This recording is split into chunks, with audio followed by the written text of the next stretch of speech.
new babe. So what's good, TMG fam? It's your boy L, and I'm back with another reaction. How y'all feel? Welcome back to the channel. Salute. So listen, the next video we getting into, man, is these eerie mysteries left authorities baffled. All right, so I'm telling y'all, man, I'm hitting y'all with these banger videos, bro, back to back to back to back to back. All right, so lock in your seats tonight, man. We going all the way in. Let's check this video out. Here we go. I'm Callan and this is Slapped Ham. Today we're looking at some eerie mysteries that have left authorities baffled. But as always, before we dive into these fascinating cases, remember to hit that subscribe button for more eerie, creepy content just like this.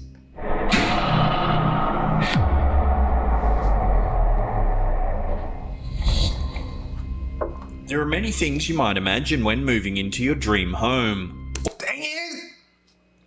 My bad, y'all. I'm sorry. I'm gonna get back. So we were just having a conversation about moving, and I swear, man, it's like videos be listening to you. They be it's finna. I know it's finna mess with me. There are many things you might imagine when moving into your dream home. What color will you paint the walls? Where will you place your family photos? What will be the first meal you cook in your beautiful new kitchen?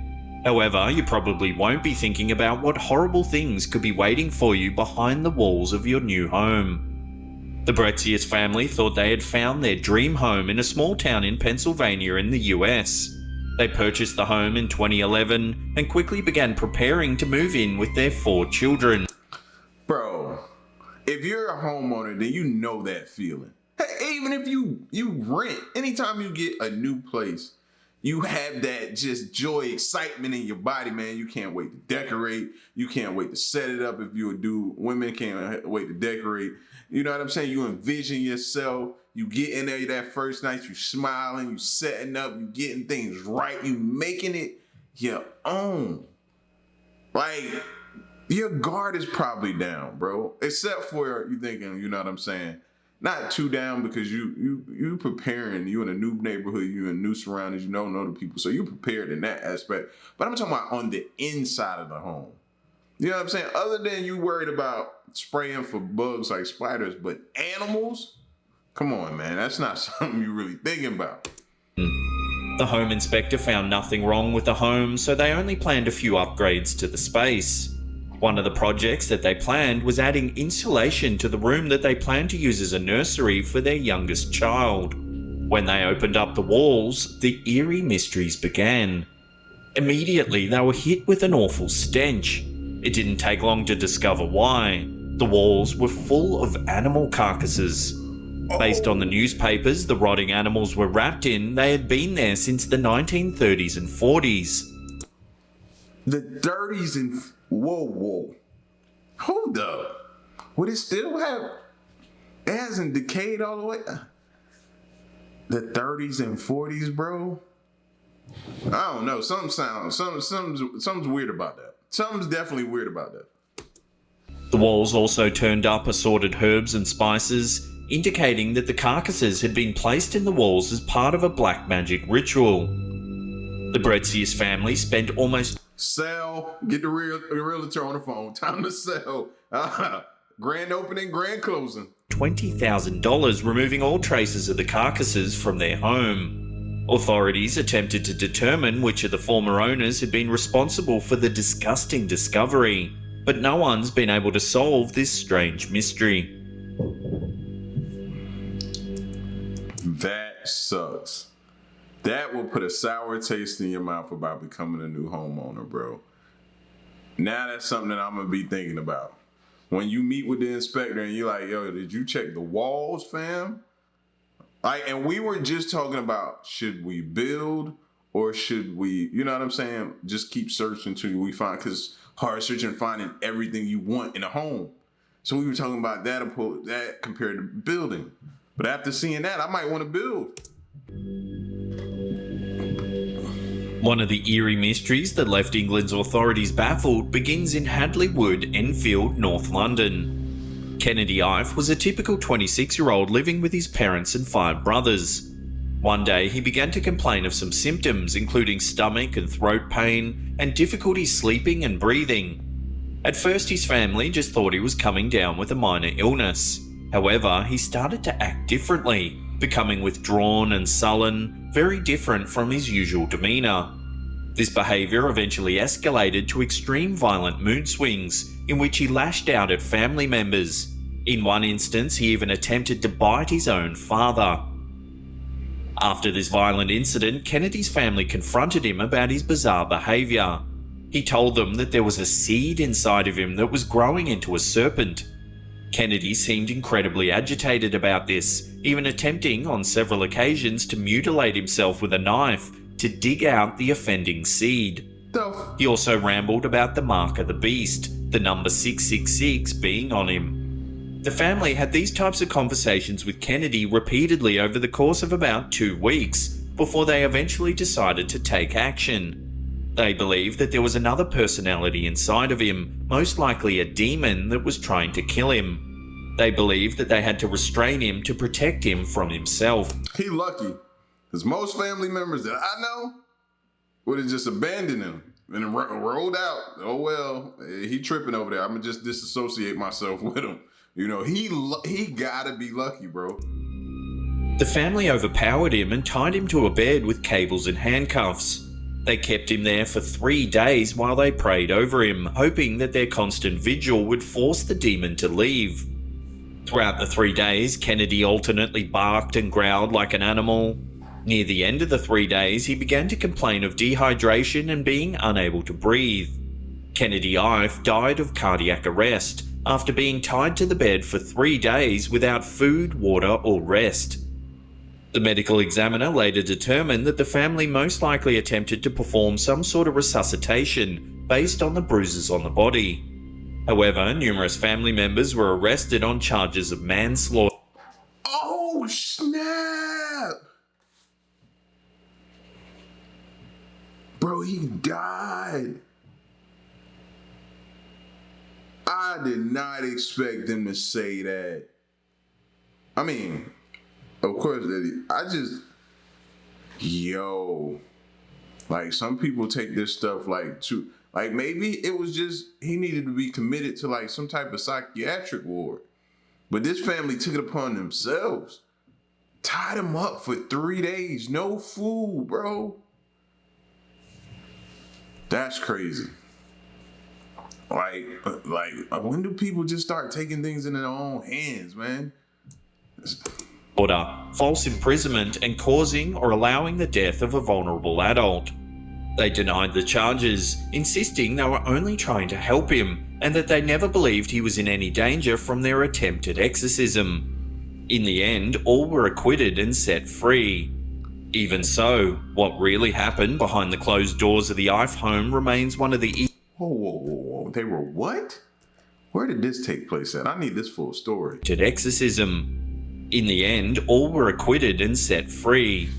Even so, what really happened behind the closed doors of the Ife home remains one of the eerie mysteries that authorities will likely never solve.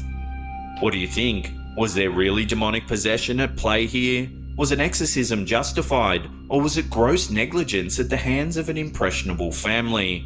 Love to know your opinions on this one in the comments section. Take me to the hospital, bro. Something seems wrong. I'm acting crazy and wild. I'm speaking in tongues. My head is turning, doing 360s. Like, get me to a hospital, fam. Don't take it upon yourself. Like, no, don't tie me in a bed. Don't not feed me. Don't leave me in a room. None of that. Take me to a hospital. Get me seen about, bro. That's crazy. Below. That's crazy. No one suspected that a Florida teacher named Danielle Harkins would be at the center of one of the eerie mysteries that authorities would be puzzling over for years. On the outside, she seemed like a perfectly respectable literacy teacher at a local community center. She was married with 2 children. Shortly before the events that put her at the center of a media frenzy, she and her husband went through a painful divorce. Still, she was a popular teacher, with students who were devoted to her. In fact, the bizarre circumstances of... She must look really good. That's the only way we'd have been devoted to as teacher. You know what I mean? I can only remember one teacher that I was devoted to, and she looked really good. That's all I'm saying. Sorry. With students who were devoted to her. In fact, the bizarre circumstances of her infamy suggest that her students may have been a little too devoted. It turns out that Harkins had been grooming a group of students for years. They were so devoted to her that they would believe anything that she said. So much so that when she told them that they had demons inside of them that only she could get out, they believed her. On June 9, 2012, she asked 7 students to meet her at dawn at her classroom to perform a blood ritual to remove the demons from their bodies. The ritual would involve making large cuts on their skin and then using a lighter to cauterize the wounds. During the ritual, the flames Harkins planned to use to cauterize the wounds got out of control, and one student received second-degree burns. Another was accidentally cut on the throat with a broken bottle. The students who participated in the ritual were so loyal to Harkins that none of them mentioned the ritual to their parents after the fact, even though 2 students were hurt. One of them did mention it to a friend, who immediately told her own parents. They reported the incident to police, who arrested Harkins. To this day, authorities have no idea what pushed Harkins to commit such bizarre acts against her own students. Some theorise that the bitter divorce from her husband, combined with a zealous interest in religion, may have been the trigger. But because the loyal students have remained tight-lipped about the incident, the truth remains a mystery. I know it's a lot of parents sitting there right now. We're like, yo, if that was my kid, bro, I'm burning that school down. You hear me? Won't no be higher learning taking place at that school no more at all. Like, fam, imagine getting that phone call at work. Yeah, Mrs. Smith. Is this Miss Smith? Yeah, this Miss Smith. We wanted to let you know about your child. She was involved in this ritual by one of her teachers, and she has sustained second-degree burns, but we were just calling you to make sure. What? How many parents would have hung up a long time ago and been on their way to the school? Like, are you crazy? Like, our kids are no longer safe at school, bro. This is... Before we get to that number 1 spot and take a look at a truly terrifying mystery coming out of New Jersey, remember to hit that subscribe button and tickle the bell icon. That way you'll be in the loop about all our... That's my tickle. Tickle the bell. ...latest creepy content.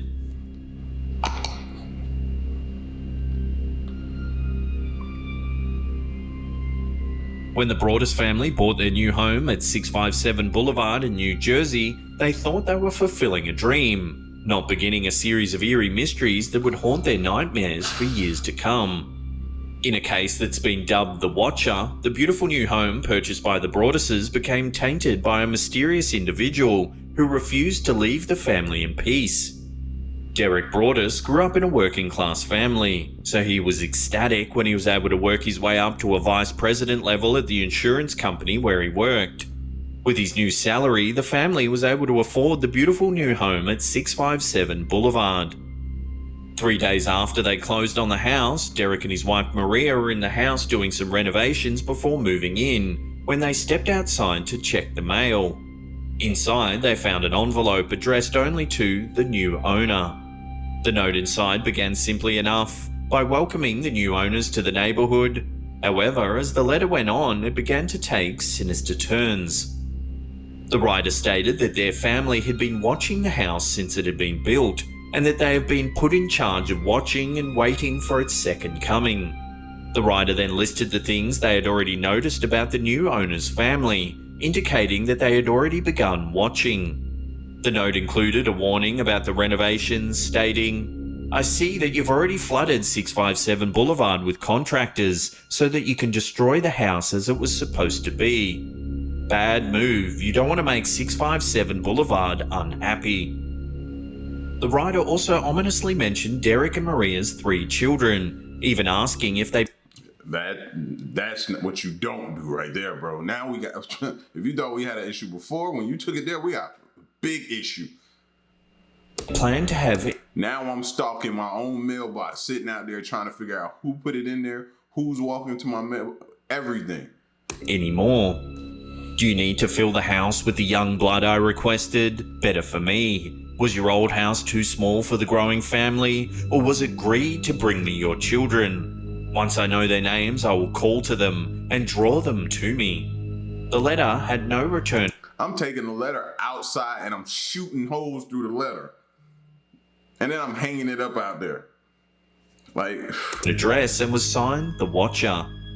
In a panic, Derek Broadus called the police. He even sent an email to the home's former owners to ask if they had had a similar experience while living in the home. They stated that they had received only one letter but disregarded it. Over the next few months, the Broaduses continued working. but they just conveniently left that out. Like, shouldn't that be in the disclosures for the house? Like, how you leave that out? That's pretty pertinent information. Working on renovating the house, while also attempting to identify the identity of the Watcher. They installed a security system and did research on the home's history, but the letters kept coming and continued to become more ominous, such as claiming that something was in the home's walls. When the time came to move into the home, the family was terrified to have their children living so close to the Watcher. They only lived in the home for a short time. 6 months after the first letter arrived, they put the house on the market. This is probably one of the smartest families I've seen in one of these videos, bro. Like, you just, I mean, what can you say? You can't chance it. You can't put your kids at risk like that. You don't know. People are crazy, man. And then you don't know who it's coming from. You put cameras out there, but you obviously haven't caught anybody. Like people have a sick, twisted sense of humor, but you can't take it as that. You got to take everything as a real live threat, bro. And it's sad that you got to be that way these days, but you got to be. Not long after, they decided to file a legal claim against the previous owners, claiming they should have been informed about the previous Watcher letter. This caused the story of the Watcher to go viral. Yet, despite the story's fame, no one has succeeded in discovering the true identity of the terrifying stalker, who managed to turn the Broadus family's dream home into a nightmare. If you want more scary mysteries, They might as well like bulldoze that house down and just leave it as an empty lot, bro. Nobody should be even allowed to even buy that house. Or enter at your own risk, but they should be made aware of everything the Watcher is leaving in those letters, and all those letters they should be able to read, bro. Because if I find out my family was not notified like they did, I'm alerting authorities, I'm filing lawsuits, everything. And I'm saying I probably would have lost my job because I couldn't have left my family there. Nah, I went to work. No, I'm sitting outside, front porch, semi-automatics, rifles, shotguns. Yeah. Posted up, daring somebody to try me. You know what I'm saying? Just daring some, waiting on an opportunity. That's crazy, bro. I wonder if they ever looked at like the mailman or somebody. Something like that's crazy. That's eerie. That's sick. Well, listen, man, y'all get at me in the comment section. Let me know what y'all thought of these videos here, bro. That's some scary stuff, man. You never know. That's why I hate moving. That's one of the reasons right there, bro.